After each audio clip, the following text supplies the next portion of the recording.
नमस्कार, बहुत स्वागत है आपका। आपके साथ मैं हूं शिवम सिंह। बड़ी खबर आ रही है बिहार के सुपौल से। सुपौल में भीषण सड़क हादसा हुआ है। दर्शन करने जा रहे लोगों को कार ने रौंद दिया।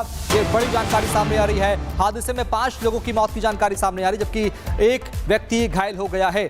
बड़ा हादसा हुआ है बिहार के सुपौल में, जहां दर्शन करने जा रहे भक्तों की गाड़ी को लोगों को गाड़ी ने रौंद दिया है और 5 लोगों की मौत हो गई, जबकि एक गंभीर रूप से घायल हो गया। बता दें आपको, ये लोग वहां पर कीर्तन कर रहे थे जिसे इस कार ने रौंद दिया और दर्दनाक हादसे में 5 लोगों की मौत हो गई है। ये तस्वीरें सामने आई बिहार के सुपौल से, जहां लोग कीर्तन कर रहे थे और वहां एक तेज रफ्तार कार का कहर देखने को मिला। तेज रफ्तार कार ने उन 5 लोगों को रौंद दिया, जबकि एक व्यक्ति गंभीर रूप से घायल हो गया है। 5 लोगों की मौत की जानकारी सामने आ रही बिहार के सुपौल से, जहां कीर्तन कर रहे 5 लोगों को रौंद दिया है इस तेज रफ्तार कार ने। ये तस्वीरें सामने आई बिहार के सुपौल से, जहां ये बड़ा हादसा हुआ है। ये तस्वीरें आप देखिए, बिहार के इस सुपौल की तस्वीरें हैं, जहां तेज रफ्तार कार ने 5 लोगों को रौंद दिया है। और उत्तराखंड में मिलावट पर एक्शन लगातार जारी है। काशीपुर में दुकानों पर लगातार छापेमारी चल रही है। पनीर और मिठाइयों के सैंपल ले लिए गए हैं। त्योहारों से पहले एफडीए एक्शन में आ गया है और मिलावट पर सख्त कार्रवाई देखने को मिल रही है फूड डिपार्टमेंट की। तस्वीरें आपको दिखाएंगे। उत्तराखंड में मिलावट पर बड़ा एक्शन देखने को मिल रहा है। इधर उत्तराखंड के काशीपुर में दुकानों पर छापेमारी करके वहां से मिठाइयों का सैंपल कलेक्ट किया गया है। तो वहीं देश के अलग अलग हिस्सों में लगातार कार्रवाई जारी है। पनीर और मिठाइयों के सैंपल लिए गए हैं। ये वही पनीर और मिठाई है जो त्योहारों पर आप खाते, आपकी थालों में परोसे जाते, लेकिन उससे पहले यहां मिलावट सामने आई, जिसके बाद फूड डिपार्टमेंट ने एक्शन लेते हुए इन सैंपल्स को कलेक्ट कर लिया है, जब्त कर लिया है, जांच के लिए भेज दिया गया है। काशीपुर में कई दुकानों पर एक्शन देखने को मिला है, जहां मिलावट पर पनीर और मिठाई को जब्त किया गया है। ये बड़ी खबर आ रही है उत्तराखंड के काशीपुर से, जहां अलग अलग दुकानों पर खाद्य विभाग की टीम छापा मारती है और उसके बाद वहां से मिठाइयों का कलेक्शन लेती है।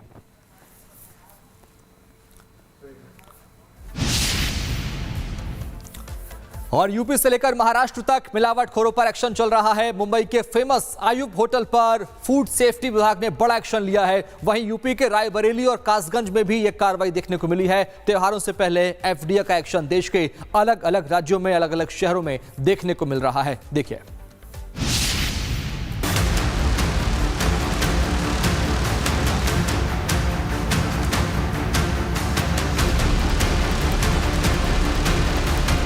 किचन में गंदगी का अंबार लगा हुआ है। महंगे होटल की रसोई का हाल बेहाल है। खाने पीने का सामान खुले में रखा हुआ है। तस्वीरें मुंबई के फेमस अयूब होटल के किचन से आई है, जहां इतनी गंदगी पसरी है जिसे देखकर आपको भी उल्टी आ जाएगी। खाद्य विभाग की रेड में होटल के अंदर गंदगी का अंबार और खामियों का बाजार साफ छलकता नजर आया। आरोप है कि इस होटल के किचन में साफ सफाई का ध्यान नहीं रखा जा रहा था। खाने की चीजों को सही तापमान में स्टोर नहीं किया गया, जिससे खाने की गुणवत्ता पर असर पड़ा। पूरे फ्लोर पर पानी जमा हो गया। रसोई में चूहे घूमते दिखाई दिए। फूड सेफ्टी विभाग ने इस होटल पर 22 अगस्त को रेड मारी थी। एफडीए के मुताबिक रसोई में खराब और अच्छे खाने को एक ही साथ स्टोर कर दिया गया। इससे एक डिश से दूसरी डिश तक संक्रमण फैलने का खतरा बढ़ गया। इसी के मद्देनजर होटल कंपनी का लाइसेंस निलंबित कर दिया गया। त्योहारों को लेकर खाद्य विभाग एक बार फिर से एक्टिव हो गया है। बड़े बड़े होटल्स और रेस्टोरेंट्स पर गाज गिर रही है। आयुब होटल का मुंबई में बहुत बड़ा नाम है। इधर खाने का सामान वैसे भी बहुत महंगा मिलता है। ऐसे में ग्राहकों की सेहत के साथ ये लापरवाही कतई बर्दाश्त के लिए लायक नहीं है। Bureau report, Republic Bharat. ये मेंटल सिक्योरिटी भी थी, हेल्थ सिक्योरिटी भी थी। आज हमारे पास मिशन शक्ति केंद्र है। हर शहर में AI based safe city network है और 1090 ता 112 का इंटीग्रेटेड रिस्पांस सिस्टम भी हमारे पास मौजूद है। बेटी की सुरक्षा में घर के अंदर हो या घर के बाहर कहीं किसी ने सेंध लगाई तो मान करके चलो कि सेंध लगाने वाले के लिए जेल या जहन्नुम में से कोई एक जगह तय हो जाएगी। कोई सुरक्षा में सेंध नहीं लगा सकता। और पहली बार उत्तर प्रदेश में क्या देश में महिला बीट पुलिस अधिकारी की तैनाती हुई। ये पहली बार हो पाया है। प्रदेश में महिला पुलिस कर्मियों की संख्या यानी 17 में कुल 10,000 महिला पुलिसकर्मी थे। अब ये संख्या पहुंच चुकी है इस समय 45,000। और अभी जो नई भर्ती होने जा रही है, इस भर्ती को अगर हम लेंगे तो ये संख्या पहुंचेगी 50,000 से ज्यादा। पहली बार हो रहा है जब इतनी बड़ी संख्या में महिला पुलिसकर्मी तैनात हुए हैं। हमने 3 महिला पुलिस बटालियन बनाई है। पहले पीएससी की बटालियन नहीं थी। पिछली सरकारों ने 54 कंपनियां समाप्त कर दी थी क्योंकि दंगाइयों के काल थी पीएससी। तो पिछली सरकारों ने वोट बैंक के लिए पीएससी समाप्त कर दी। हम आए, हमने तो उसका गठन किया ही, 3 महिला पुलिस बटालियन का गठन किया और तीनों का नाम महान वीरांगनाओं के नाम पर। लखनऊ की वीरांगना उदा देवी पासी के नाम पे, बदायूं की वीरांगना अवंतीबाई लोधी के नाम पे और गोरखपुर की वीरांगना झलकारीबाई कोरी के नाम पे। तीनों वीरांगनाओं के नाम पे 3 PSC battalion. Pink booth one stop centre, ये भी आज पूरी व्यवस्था की गई है।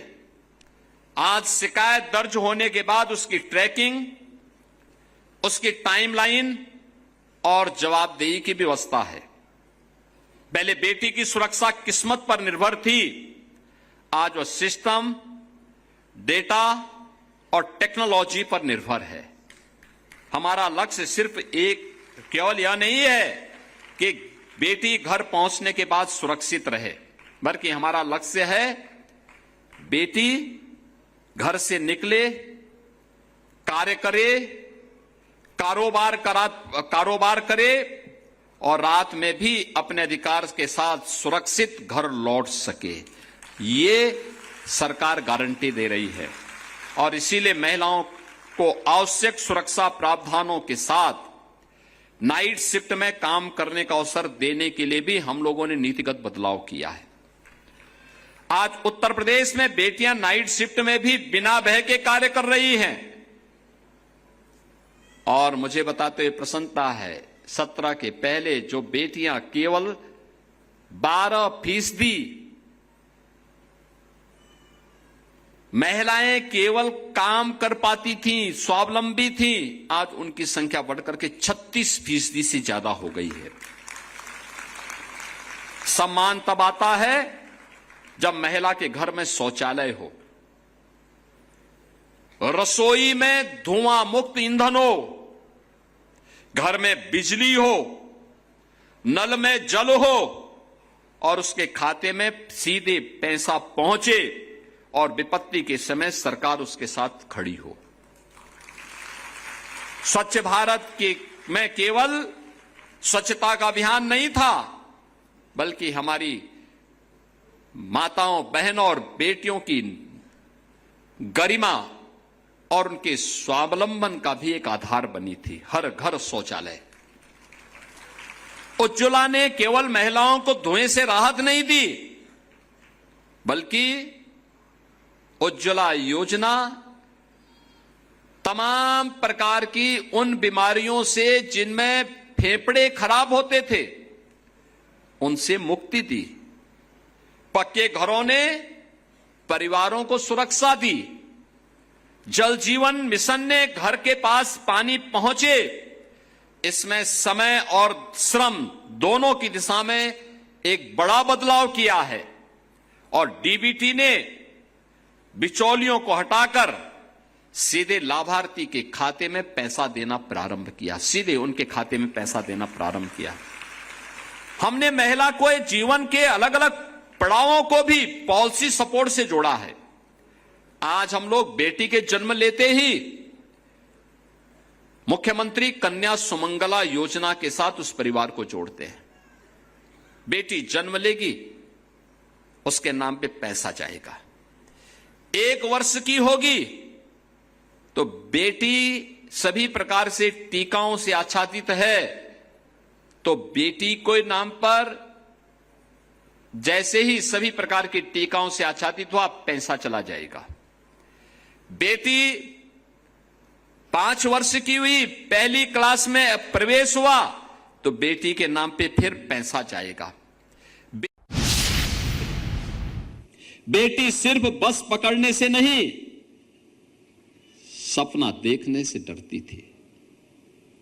आप उसे एक भावना के तौर पे न देखें, उसे केवल हम इन्हें माने की एक होती थी, बल्कि वह एक पूरे अर्थशास्त्र के रूप में भी अगर आप उसको देखें, जब आधी आबादी घर पर बैठ जाएगी, उत्तर प्रदेश को बीमारू होना ही था। यही तो होता था यूपी में, यही तो पहचान का संकट था। आधी आबादी को न सुरक्षा थी, न सम्मान था, न स्वावलंबन था, तो हमारी आर्थिक स्थिति बदहाल होनी थी। और इसीलिए तो यूपी उस दौर को जब याद करता है तो रोंगटे खड़े होते हैं। कहीं दंगे, कहीं कर्फ्यू, कहीं असुरक्षा, कहीं उपद्रव, हर योजना में बेईमानी और भ्रष्टाचार। लेकिन धर्म चक्र बदलता है। अगर उस समय उपद्रव था तो मोदी जी के नेतृत्व में जब डबल इंजन की सरकार यूपी में आई तो उपद्रव को उत्सव में बदल दिया गया। तो आप सुन रहे थे, सीएम योगी ने महिलाओं को सौगात दी है। लखनऊ में मातृशक्ति के सम्मान में आज कार्यक्रम का आयोजन हुआ। यूपी की महिलाओं को बड़ा तोहफा सीएम ने दिया है। अब यूपी में 60 साल से ऊपर की महिलाओं के लिए उत्तर प्रदेश परिवहन निगम की बसों में यात्रा फ्री कर दी गई है आजीवन तक। लखनऊ से हमारे सहयोगी की रिपोर्ट आप देखिए, आप सब कुछ समझेंगे कितना बड़ा तोहफा है उत्तर प्रदेश की महिलाओं के लिए।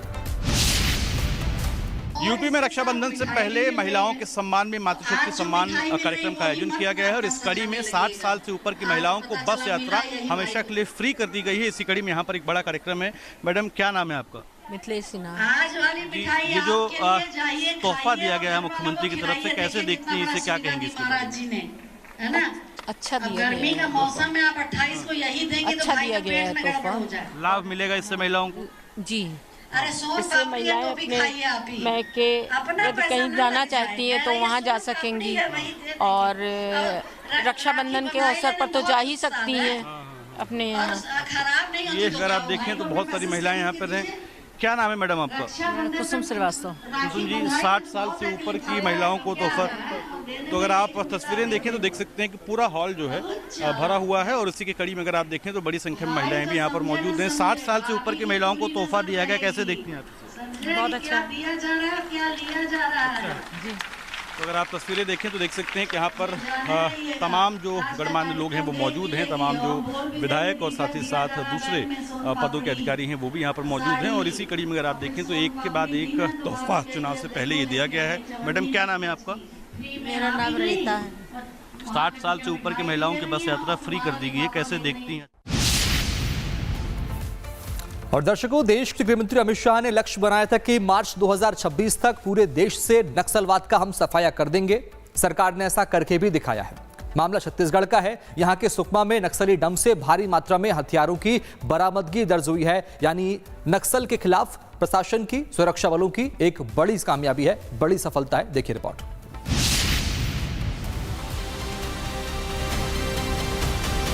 अमित शाह के एंटी नक्सल अभियान के साथ सुरक्षा बलों ने ताबड़तोड़ कार्रवाई की। जमीन के नीचे नक्सलियों ने हथियार का बड़ा जखीरा छिपा रखा था। उस बड़े डंप को आत्मसमर्पित नक्सलियों से मिली खुफिया जानकारी के बाद बरामद किया गया। दरअसल 24 अगस्त को सुबह एरिया डोमिनेशन और सर्चिंग अभियान चलाया गया। सर्चिंग के दौरान टीम को पहाड़ी जंगल में जमीन में छिपा कर रखा गया डंप मिला, जिसमें 23 हथियार, 6 BGL launcher, SLR, 315 bore rifle और 7 भरमार बंदूकें बरामद की गई। सिर्फ हथियार ही नहीं, डंप में सैकड़ों जिंदा कारतूस भी मिले। सुरक्षा बलों ने हथियारों के साथ भारी मात्रा में विस्फोटक भी जब्त किया। जिसने चिंता बढ़ा दी है। सवाल है आखिर नक्सली इस जखीरे का इस्तेमाल किस बड़े हमले के लिए करने की तैयारी में थे। सुरक्षा बलों की इस बड़ी बरामदगी ने नक्सलियों को एक बड़ा झटका दिया है। Bureau report, Republic Bharat. और अब बात मध्य प्रदेश के मंदसौर की। यहाँ 4 लाख रुपए के गहनों से भरा बैग कोई इंसान नहीं बल्कि एक आवारा कुत्ता उठाकर ले गया। जी हां, 4 लाख रुपए का बैग पुलिस ने बरामद भी कर लिया। देखिए रिपोर्ट।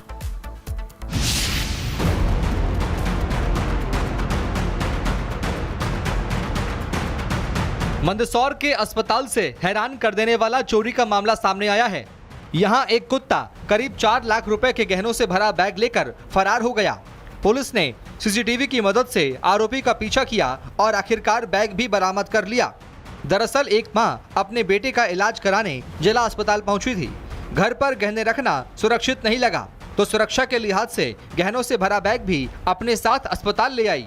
लेकिन अस्पताल पहुंचते ही कहानी में दिलचस्प ट्विस्ट आया। अस्पताल में घूम रहे एक कुत्ते की नजर बैग पर पड़ी। कुत्ता बैग मुंह में दबाकर वहां से निकल गया। मामला पुलिस तक पहुंचा। सीसीटीवी फुटेज खंगाली गई, रास्ता देखा गया और आखिरकार पुलिस उस 4 पैरों वाले चोर तक पहुंच गई। कुत्ते को ट्रेस किया और उसके पास से गहनों से भरा बैग बरामद कर लिया गया।